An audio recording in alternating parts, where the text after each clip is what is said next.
Picture this. You're commanding an army. You've got thousands of tanks, hundreds of aircraft, tens of thousands of soldiers, but not a single one of them is real. And this fake army, made of rubber, wood, and paint, is about to force your enemy to move entire divisions, wait for an attack in the wrong place, and ultimately lose the war. Today, you're going to learn how inflatable tanks and sound effects fooled the most paranoid military mind in modern history. And here's the strangest part. The Germans saw all of this with their own eyes.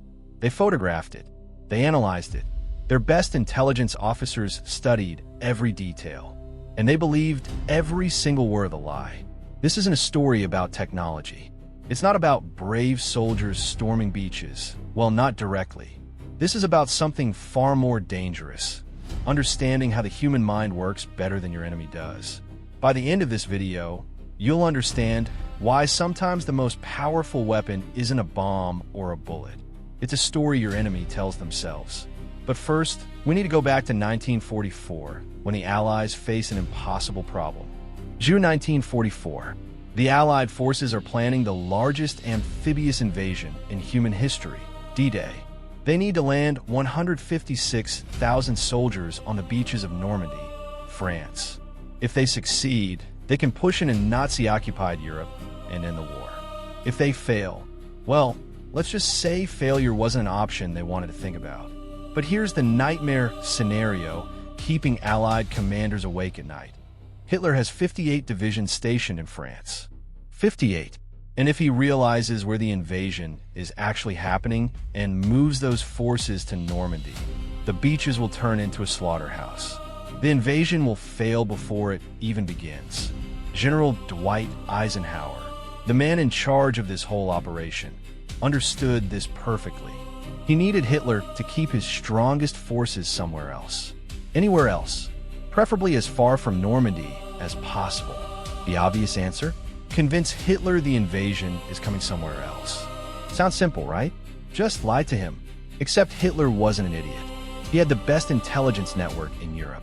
He had spies, reconnaissance planes, radio intercepts, photographic analysis.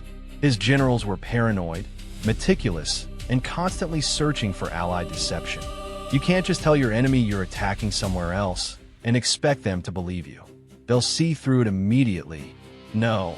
If you're going to lie to Hitler, it has to be the most convincing, most elaborate, most bulletproof lie ever told. One mistake, one soldier out of place, one radio message that doesn't match, one inflatable tank that deflates at the wrong moment, and the entire deception collapses. And with it, the lives of 156,000 men. So the question became, how do you create a lie so perfect that even the most suspicious military mind in the world will believe it? The answer would turn out to be more creative and more absurd than anyone could have imagined.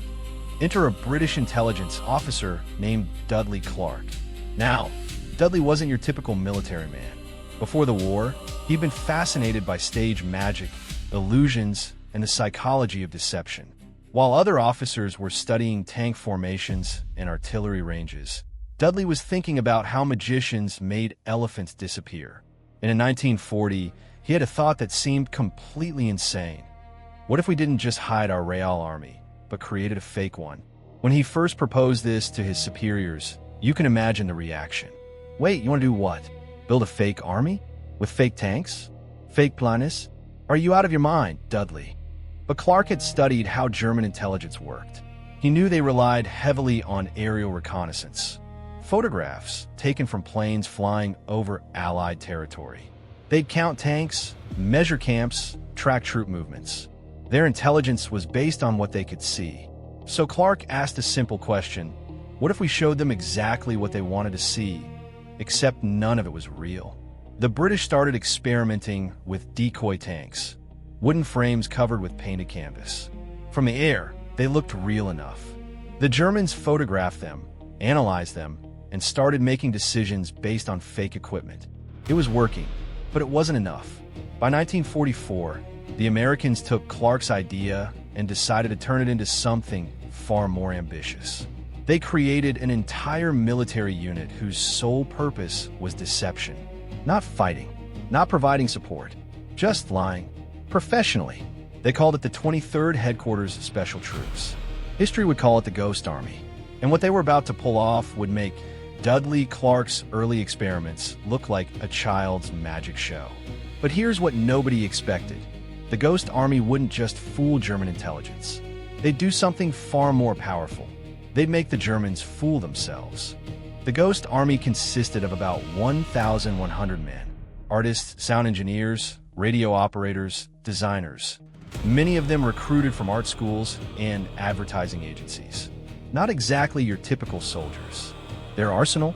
Inflatable tanks, rubber airplanes, wooden artillery, sound effect recordings, fake radio chatter, and an unlimited supply of absolute confidence.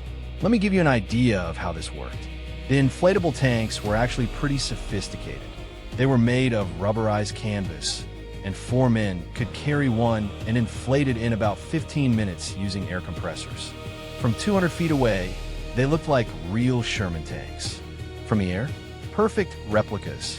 But here's the beautiful part. The Ghost Army didn't just drop these fake tanks in a field and call it a day. No. They understood that intelligence officers don't just look at equipment. They look for patterns. So they created those patterns. They'd paint fake tire tracks in the mud, leading to their inflatable tanks. They'd hang laundry near fake camps.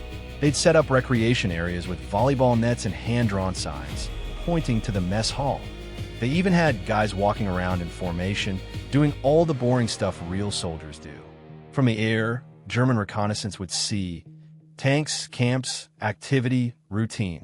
All the signs of a real military unit preparing for something big. But wait, it gets better. Sound designers created recordings of tanks moving, trucks driving, equipment being loaded. They'd play these through massive speakers at night, when German listening posts were paying attention. The recordings were so detailed they included soldiers having conversations, officers shouting orders, engines starting and stopping. Imagine you're a German intelligence officer listening to audio intercepts. You hear tank engines. Lots of them. You hear American voices, coordinates being called out, the metallic clank of treads on roads. What conclusion would you draw? Exactly. And then there was the radio deception.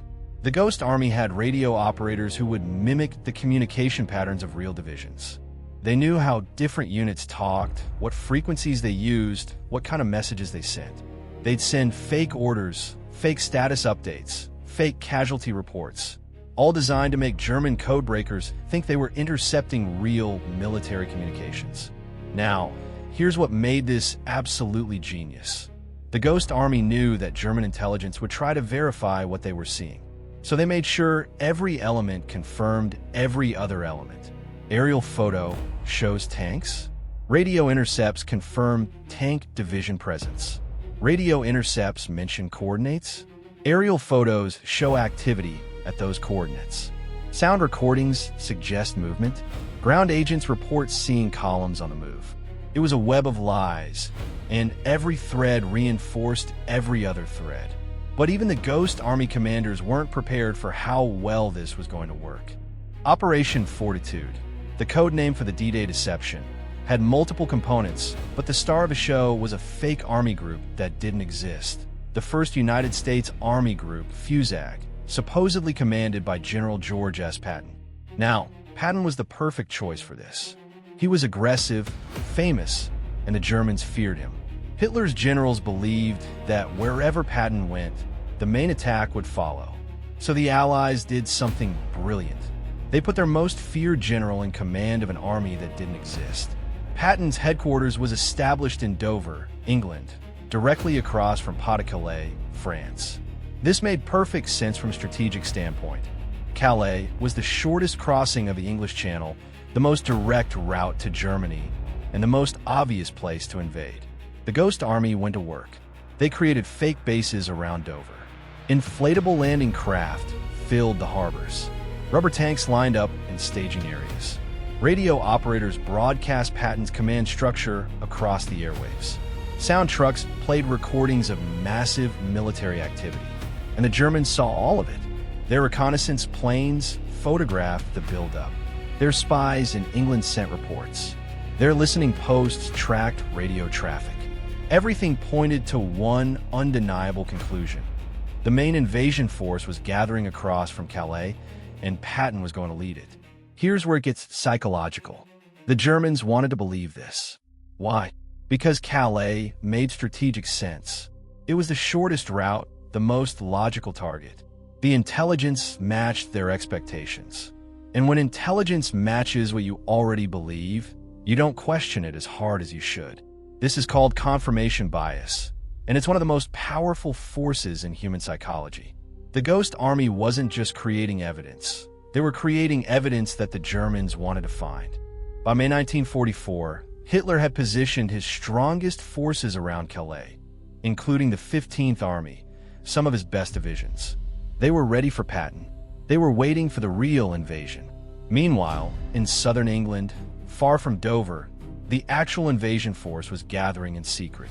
Real soldiers, real tanks, real landing craft, preparing to hit Normandy. But the Germans barely noticed. Why would they? All the evidence pointed to Calais. The lie had become so convincing that it started generating its own momentum. German intelligence officers who privately questioned whether Calais was really the target were overruled by superiors who knew it was. Analysts who suggested the Allies might be deceiving them were told to stop wasting time on conspiracy theories. The Ghost Army had done something remarkable. They'd made the Germans gaslight themselves. But the real test was still coming, and it would happen on a date that would change history. June 6th, 1944. Let's talk about why this deception worked so incredibly well, because understanding this is the key to understanding how wars are really won. German intelligence wasn't stupid. In fact, they were excellent. They had talented analysts, sophisticated technology, and a healthy paranoia about Allied deception. They knew the Allies were probably trying to mislead them. So why did they fall for it? First, the sunk cost fallacy. By spring 1944, the Germans had invested months analyzing intelligence about Fusag and the Calais buildup. They'd written reports, moved divisions, constructed defenses. The higher up the chain of command you went, the more people had staked their reputations on Calais being the target. Admitting they'd been fooled would mean admitting all that effort was wasted. It would mean explaining to Hitler, not known for his patience, that they'd gotten it completely wrong. Much easier to keep believing the lie. Second, the evidence reinforcement loop. Every piece of intelligence seemed to confirm every other piece. Aerial photos matched radio intercepts. Radio intercepts matched spy reports. Spy reports matched strategic logic. But here's what the Germans didn't realize. All of that evidence was coming from the same source, the Ghost Army. It was a circular proof. Evidence A proved evidence B, which proved evidence C, which proved evidence A. The whole thing was self-referential. It's like if I told you I'm a time traveler, and my proof is a letter from future me confirming that I'm a time traveler. And my additional proof is a photograph of me standing next to a time machine made of cardboard and tinfoil. Each piece of evidence references the others, but none of it is independently verified. Third, the power of expectations. The Germans expected the invasion at Calais because it made the most sense strategically. And when reality matches your expectations, you don't scrutinize it as carefully. The Allies exploited this brilliantly. They didn't create a deception that contradicted German strategic thinking. They created a deception that aligned with it. The fake evidence told the Germans exactly what their own military doctrine suggested should be true. Fourth, and this is the most insidious one, the Germans did try to verify the intelligence. They sent reconnaissance planes. They tasked spies. They analyzed radio patterns. And every verification attempt confirmed the deception. Why? Because the Ghost Army had anticipated verification attempts and built the lie to withstand them. It's like a con artist who knows you'll ask for references, so he sets up fake references who will vouch for him. You think you're being careful, but you're actually just digging yourself deeper into the con. The Germans thought they were being skeptical and thorough. In reality, their skepticism had been weaponized against them. By June 1944, German intelligence was so confident about Calais that they'd essentially stopped considering alternatives. The case was closed. The debate was over. which meant the Allies could proceed with a real invasion, and the Germans would never see it coming. But even after D-Day began, the Ghost Army's work wasn't done. In fact, their most important mission was about to start. June 6, 1944, 6:30 a.m. Allied forces begin landing on the beaches of Normandy. Within hours, Hitler knows about it. But here's the question that will determine whether D-Day succeeds or fails. Does he believe this is the real invasion, or does he think it's a diversion? If Hitler realizes Normandy is the main attack and immediately sends his reserves from Calais, the Allied forces on those beaches will be overwhelmed. The invasion will fail. The war could drag on for years. Everything depends on Hitler continuing to believe the lie for just a little bit longer. And this is where the Ghost Army earned their place in history. Because they didn't stop the deception. They doubled down. Even as real Allied soldiers were fighting and dying in Normandy, the Ghost Army kept Fusag active around Calais. They continued radio transmissions. They kept Patton's headquarters operating. They maintained the illusion that an even larger invasion force was still preparing to strike. German reconnaissance planes photographed the same inflatable tanks still positioned across from Calais. German listening posts intercepted radio traffic, suggesting Patton's forces were about to launch. German spies reported continued buildup, and Hitler hesitated. For days, he kept his strongest forces at Calais, waiting for Patton's attack that would never come. This is psychological warfare at its finest. The Allies had created such a convincing lie that even when reality was unfolding in front of Hitler's eyes, soldiers dying on beaches in Normandy, he still believed the fake army at Calais was the real threat. Think about that. Actual combat was happening, and the Germans were more worried about rubber tanks 200 miles away. But here's where it almost fell apart. On June 9th, 3 days after D-Day, a German intelligence officer named Colonel Alexis von Rehn was reviewing reconnaissance photos and started noticing inconsistencies.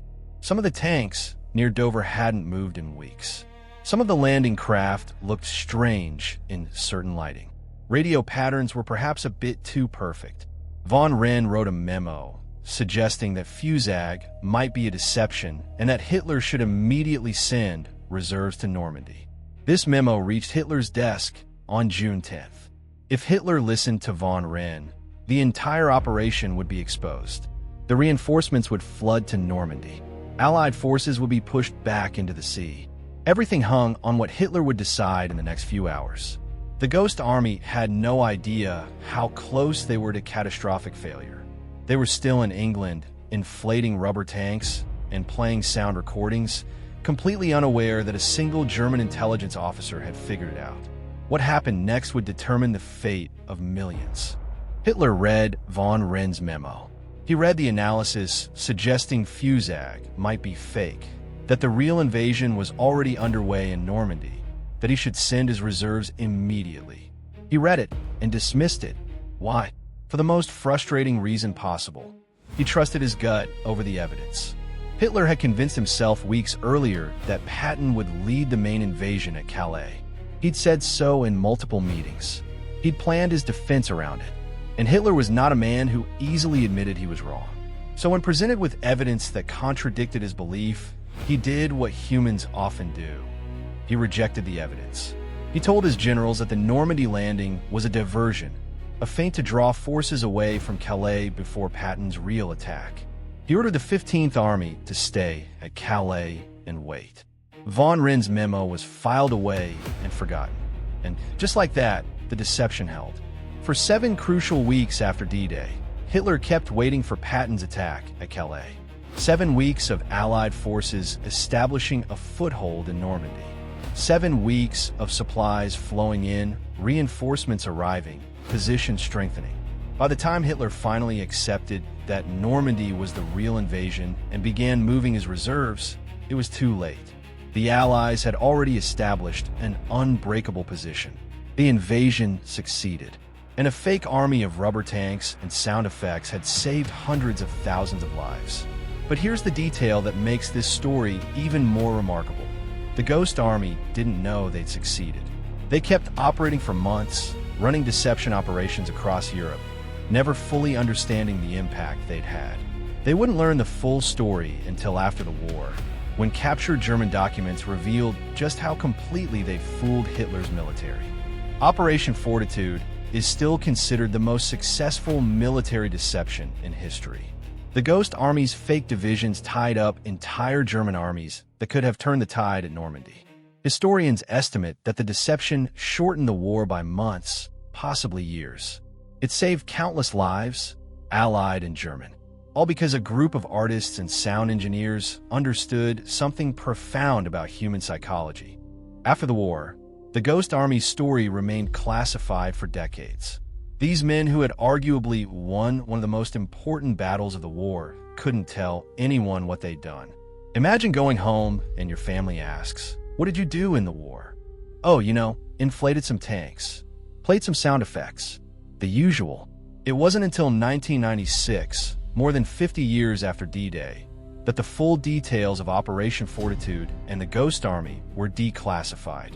Many of the men had died by then, never receiving recognition for their contribution.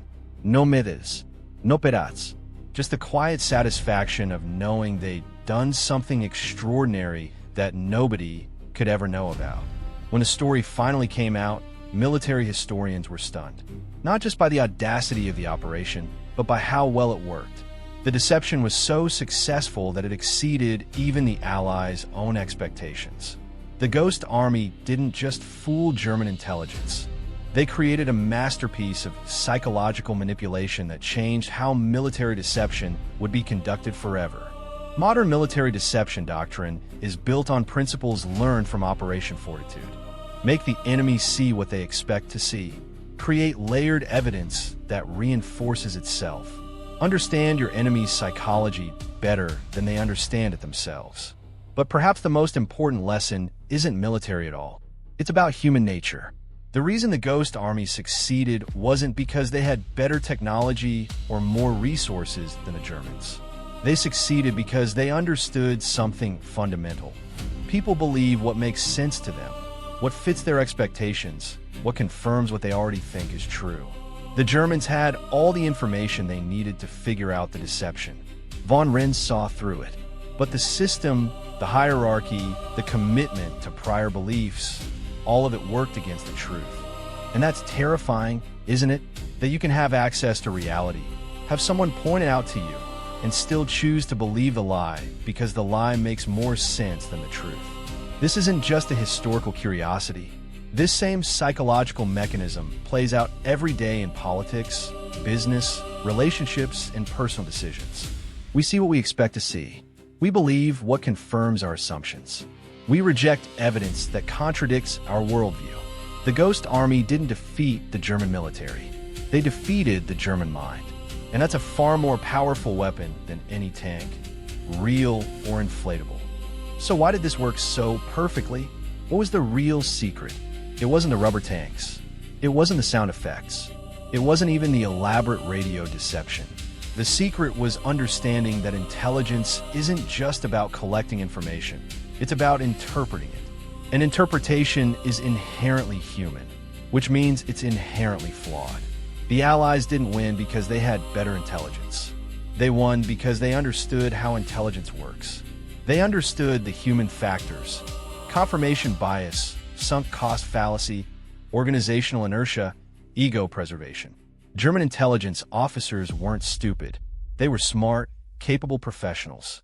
But they were also human. And humans have predictable weaknesses. The Ghost Army exploited those weaknesses with surgical precision. Think about Colonel von Renz, the officer who figured out the deception. He had the evidence. He wrote the memo. He tried to warn Hitler. But he was ignored because the truth didn't fit the narrative that Hitler and his generals had already accepted. This is the most chilling part of the story. The truth lost to a lie because the lie was more convenient. How many times does this happen in our own lives? How many times do we dismiss uncomfortable truths because they contradict what we want to believe? How many times do we double down on bad decisions because admitting we were wrong is too painful? The Ghost Army teaches us that the most dangerous enemy isn't the one with bigger weapons. It's the one who understands how you think better than you understand how you think. And here's the thing. This technique is still being used today, not just in military operations, but in information warfare, political campaigns, marketing negotiations. The fundamental insight remains the same. If you can control what someone believes, you can control what they do. Not through force, not through threats, but through their own decision-making process. You give them information that leads them to the conclusion you want, and they think they arrived at it independently. They think they're being rational, logical, careful, but really, they're following a script you wrote. The Ghost Army wrote a script that convinced Hitler to lose the war. And the most brilliant part? He never realized he'd been reading from it. Here's what keeps me up at night about this story. The Ghost Army succeeded not because they were better at war, but because they were better at understanding human nature. They turned the Germans' own intelligence apparatus against them. They made the enemy's greatest strength, their methodical, thorough analysis, into their greatest weakness. Every verification attempt confirmed the lie. Every smart, careful, rational analysis led to the wrong conclusion. The Germans were defeated by their own competence. And the scariest part? They never saw it coming. Even after the war, many German officers couldn't accept that they'd been fooled so completely. Some insisted until their dying day that there had been a massive army at Calais, and the Allies had just changed plans at the last minute. The lie was so good that even after it was revealed to be a lie, some people still believed it. That's the power of a perfectly constructed deception. It doesn't just fool you in the moment. It rewrites your memory of reality. So here's the uncomfortable truth. Sometimes war isn't won by the strongest, the bravest, or the most determined. Sometimes it's won by whoever understands that reality is less important than perception. The Ghost Army didn't change reality. They changed what the Germans thought was real. And in the end, that was all that mattered. Because sometimes the most powerful weapon isn't the one that destroys the enemy's body. It's the one that hijacks the enemy's mind and makes them destroy themselves. The Germans lost World War II because they made the decisions the Allies wanted them to make. They thought they were being strategic, careful, intelligent. They thought they were winning right up until the moment they'd already lost. And they never realized that every smart decision was exactly what the Ghost Army had planned for them to decide. The Ghost Army's deception at D-Day was successful beyond anyone's wildest expectations. But here's what most people don't know. This wasn't the only time it worked. Throughout the war, similar deception operations were conducted across multiple theaters.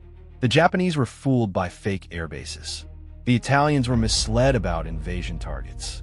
Even after D-Day, the Ghost Army continued operations in France, creating phantom divisions that tied up German forces who were chasing shadows. And here's the question I'll leave you with. If deception worked this well in 1944 with primitive technology, rubber tanks, and sound recordings, how well could it work now? In an age of deep fakes, AI-generated content, and social media echo chambers, we live in a world where creating convincing false realities is easier than ever, where confirmation bias spreads faster than truth, where people actively seek out information that confirms what they already believe. The Ghost Army proved that humans are almost helplessly vulnerable to well-constructed deceptions, that our own minds will do most of the work of fooling us if you just give us the right nudge. And if a few guys with rubber tanks could change the course of human history, what's being done to you right now that you haven't noticed? Something to think about. Because the most successful deceptions are the ones you never realize you fell for. Sometimes the war isn't won by those with the biggest army. It's won by those who understand how the enemy thinks better than the enemy understands themselves.